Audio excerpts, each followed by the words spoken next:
영어 동화 세상 리틀팍스. Red Magic.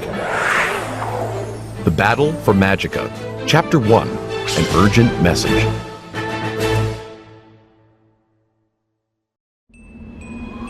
The ancient fortress stood on a craggy, windswept ridge on the western slope of Mount Mystery. Miles of dense, shadowy forest guarded by fearsome creatures separated it from the rest of Magicka. Most people had forgotten the fortress was even there. But to those who remembered, it was a reminder of the old times, when Magicka was not the peaceful place it was now. A gaunt man with glittering amber eyes stood at a high window staring down at the forest. He heard a grunt and turned to see that a troll had entered. What is it? The man demanded. The troll grunted again. A puff of magic energy rose above him, showing a rough image of ugly troll teeth tearing into food. Hungry. The trolls were hungry.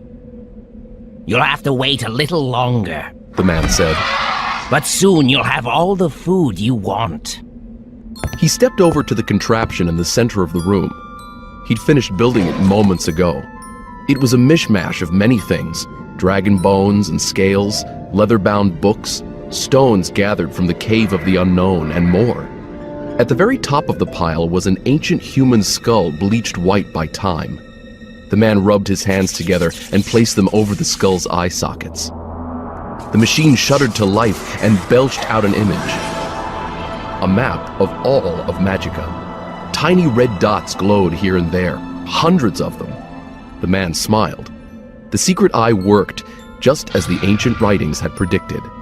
This would make things much easier. It was time to go and take what was rightfully his. Zan, you're next. Zan. Zan! Zan! Zan blinked and looked at the teacher. Sorry, Professor Liblo. He said. Could you repeat that? Several of Zan's classmates laughed. It's your turn to perform today's exercise. Professor Liblo said patiently. Please move your assigned objects according to my instructions. Oh, okay. Zan stood up. Everyone was watching him. He had no idea what instructions the teacher had given or what his assigned objects were. He'd been too busy daydreaming. He looked at the table at the front of the room. All sorts of things were sitting there: fruit, rocks, shoes, and more.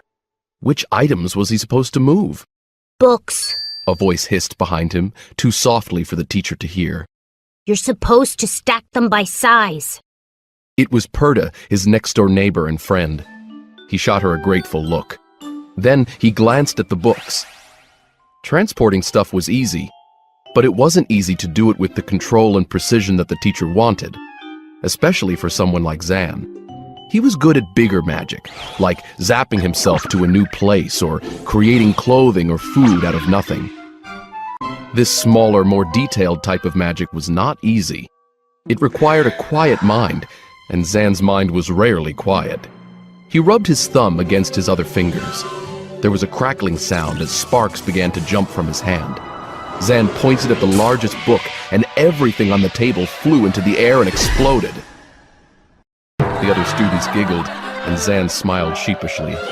Oops. He said. Sorry about that. Professor Liblo rubbed his hands together. Restore! He said. The items reappeared. Try again, please, Zan. And try to focus this time. We don't want you accidentally transporting the entire school to the peak of Mount Mystery. That made everyone laugh, including Zan. Then he tried again. This time, he did his best to focus. Come to me. He murmured. Now only the largest book rose.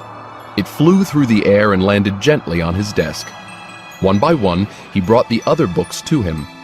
Finally, a slim volume titled Dragon Taming Tips landed neatly atop the pile. Most of the class clapped. Zan gave a playful bow.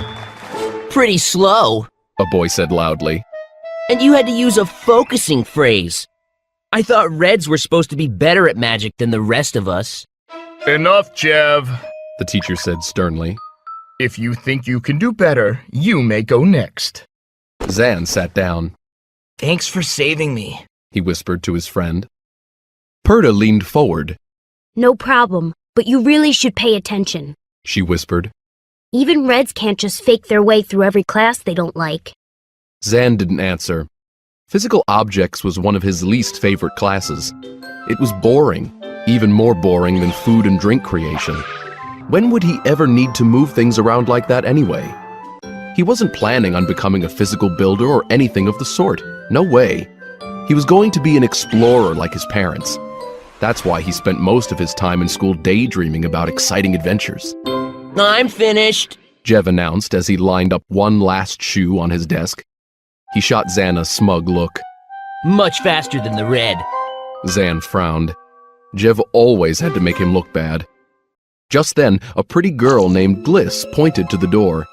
Gliss was the only other red in the class besides Zan. An echo crow! She cried. A large purple-feathered crow flapped into the room. Message! Message! It squawked. Urgent message from the king and queen!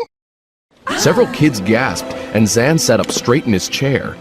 He couldn't remember anyone from Magicka's capital, First City, sending a message to boring old Swamp Bottom before. Especially not the king and queen. Hush! Professor Liblo told the class. Then he nodded to the crow. Go on, please. Urgent! Danger! The crow squawked. Danger for all Reds!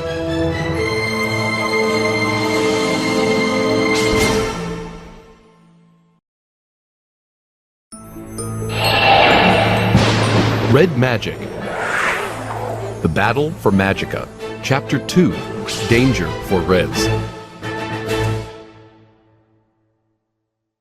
Danger for all Reds! Gliss cried, echoing the crow's warning. What does that mean? Hush! Professor Liblo said again. Let it finish its message. Echo crows didn't talk on their own. They could only repeat what a person told them. The crow flapped its wings. Urgent danger! It said again. Reds are disappearing all over Magicka! Nobody knows where they went or what has become of them! All Reds, please take precautions! Urgent! Urgent! The echo crow clacked its beak. Then it flew out of the room. Everyone started talking at once. Well, almost everyone. Zan didn't say a word. The crow's message had made him think about his parents. Nobody knew where they were either, or what had become of them. But that was different. For one thing, they weren't Reds. For another, they had disappeared 4 long years ago. Perda poked him. Did you hear that? She said. What do you think it means? Silence! Professor Liblo cried. His voice boomed with the help of a swelling spell. The class quieted down at once. Gliss raised her hand. I need to go home. She said, her voice cracking. Both of my parents are Reds. I should tell them about this warning. Me too. Zan said. My grandfather, Boz, is a Red. What's the big deal? Jev's voice was loud enough for Zan to hear, but not the teacher. All those snooty Reds are probably sneaking off somewhere together. Maybe they're trying to come up with even more ways to act superior to the rest of us. Be quiet, Jev. Perda glared at him. You're just jealous. Gliss hadn't heard Jev. She stood up. I just remembered something. She said. Last night, I overheard my parents whispering. You overheard them? Professor Liblo gave her a suspicious look. How? Gliss blushed. Okay, I admit it. I used a spy fly. I know we're not supposed to use them to spy on people. But my parents wouldn't tell me why they look so worried lately. I had to find out what's going on. Wow. Thought Zan. If Gliss had used a spy fly, she must have been very concerned. So what did you hear? He asked. It was about my uncle. Gliss said. He lives in New Mist. You mean the town near Mount Mystery? Zan said. My parents haven't heard from Uncle Gar in 3 days. Gliss said. He's a Red too. Oh dear. Professor Liblo shook his head. This sounds rather serious. Perhaps you'd better go home. It's almost time to go anyway. Class dismissed. The students started gathering their things and chattering about what had just happened. Zan grabbed his bag and hurried out of the room with Perda. I should find out what Boz knows about this, Zan said. He's a retired magic master, remember? Maybe some of his friends in the capital know what's going on. Perta gave him a look. You sound almost excited. She said. Aren't you scared? You and Boz are both Reds. Before Zan could respond, Jev came into the hall with some friends. Rushing home to hide under your bed, Red? Jev jeered. Zan didn't answer. Jev had never forgiven him for an incident on Zan's first day at the Swamp Bottom school almost 4 years earlier. But even if that had never happened, they still wouldn't be friends. Jev seemed to hate all Reds. Well, not all Reds. Just then, Gliss hurried out of the classroom, and Jev's voice instantly changed from sneering to sympathetic. Hey, Gliss. Sorry your uncle is missing. Want me to walk you home? Thanks, that's sweet. But I'm in too much of a hurry to walk.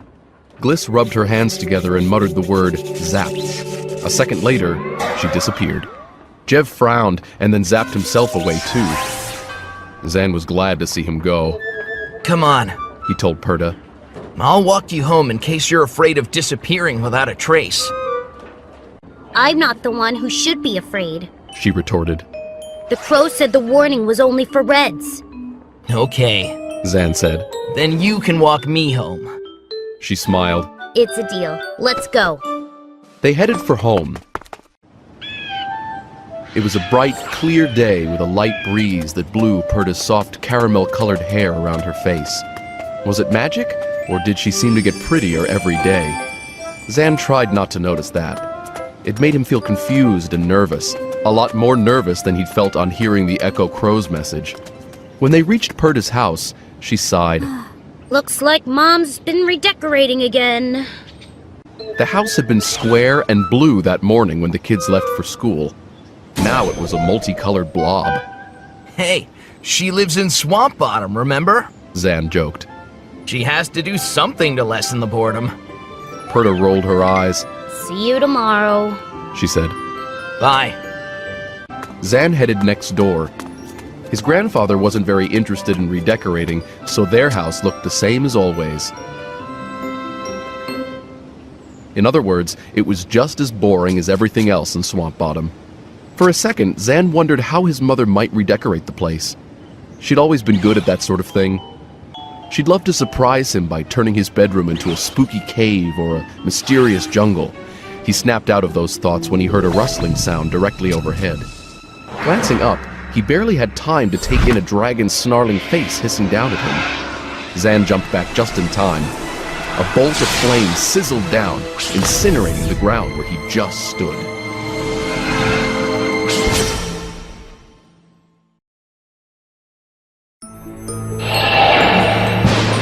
Red Magic. The Battle for Magicka. Chapter 3. The Magic Master.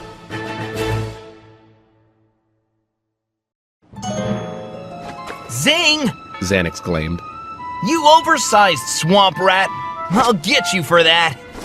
Picking up a rock, he tossed it at the dragon. Zing ducked the rock, chattering in annoyance. Zan grinned. What do you expect? He said. You just tried to roast me! The dragon hopped down from the roof, not bothering to unfurl its leathery wings. It landed beside Zan with a thump. He bent to scratch its pointy little head. Did you eat yet? He asked. Let's go inside. I'll conjure up some food for you as soon as I tell Boz about the warning. The dragon chirped agreeably. Many people kept dragons as pets, but fire whistlers like Zing weren't very popular. The breed was too active, too independent, and a little too unpredictable. Besides, most people didn't like dealing with a pet that could set you on fire. But Zing was perfect for Zan. They spent hours together. Their favorite game was to lie in wait and attack each other. Zan reached for his school bag, which he'd dropped during Zing's surprise attack. You'd better sleep with one eye open, he told the dragon jokingly. Dragons couldn't talk, but the smarter ones could understand some human speech. because when you least expect it, I'm going to grab you and feed you to the water blobs. Zing hissed playfully, sending out a spurt of flame that Zan dodged easily. He laughed, glancing around for another rock. Before he could find one, the door flew open. Get in here. Boz ordered, the tip of his long, pointy nose quivering as it always did when he was worked up about something. Zan's grandfather was clutching the tattered diary in which he recorded everything important that happened to him. I need to talk to you. Zan guessed that Boz had already heard about the message. I'm coming. He said. Like the outside, the inside of their house rarely changed. Half the furniture was boring and utilitarian, transported there by Boz from his old home in First City. The rest was cool stuff that Zan's parents had conjured, mostly based on interesting things they had seen in their travels. A statue of a frightening beast from the slopes of Mount Mystery, replicas of the low-slung chairs used by nomadic settlers way out on the far frontier, and an exotic-looking lamp from some other faraway world. That lamp was Zan's favorite. He paused beside it, resting a hand on its lumpy surface and glancing at the framed blink images of his family hanging on the walls. Could his parents be trapped in some mysterious other world even now? Could they still be alive despite what most people thought? Zing scampered over to grab a scorched chew toy. Boz stared at Zan. His large brown eyes were troubled. I'm glad you're home, he said, setting his diary on the table. I thought about going down to your school to get you. Have you heard about the warning from the palace? Zan nodded. An echo crow came to school. The message sounded pretty weird. Why would Reds suddenly start disappearing? I don't know. Boz rubbed his nose to stop it from quivering. I've sent messages to a few friends to see if any of them know anything, but they haven't responded. That worries me, especially since they're all Reds. He tapped one finger against another, and several message moths appeared. Boz focused his gaze on one, muttering a message under his breath. As he spoke, tiny words etched themselves onto the moth's powdery wings. Zan couldn't help being impressed. Most people had to inscribe message moths by hand. Only a few people had the focus to do it by eye. Sometimes it was easy to forget that his grandfather had been one of the most powerful magic masters in the kingdom. Zan wondered if he himself would ever develop that kind of control over his own powers. He realized Boz had finished inscribing the message moths and was talking again. He just said something about wanting Zan to stay at home. What? Zan blurted out. But I told Darb I'd meet him at the swamp after dinner. Sorry, Zan. We need to be careful until I find out what we're dealing with. Boz waved a hand to send the moths fluttering out the window. I can't risk you wandering off. What's the difference? It's not like anything ever happens way out here in Swamp Bottom. I still don't know why you decided to move to this place after Mom and Dad disappeared. We'll never find out what happened to them while we're stuck out here in this boring old backwater. I'll make dinner in an hour, was all Boz said. You'd better get started on your homework. Typical, thought Zan. Boz never wanted to talk about what had happened to Zan's parents. Zan didn't get it. Didn't Boz want to find them if they were still out there somewhere? Come here, Zing, he called. Dinner time. He rubbed his fingers together and pointed at the dragon's food dish. A big helping of green, slimy dragon mush appeared. Zing flapped his wings in thanks. Then he shot out a flicker of flame and instantly cooked the mush. It smelled disgusting, but the dragon slurped it up eagerly. Zan turned around and realized Boz was watching him. I'm not trying to ruin your fun, Zan, Boz said. I just want to protect you. I know. Zan felt guilty for his earlier thoughts. It's okay. But after dinner, Zan felt much too restless to sit in his room and study. He checked to make sure Boz wasn't nearby.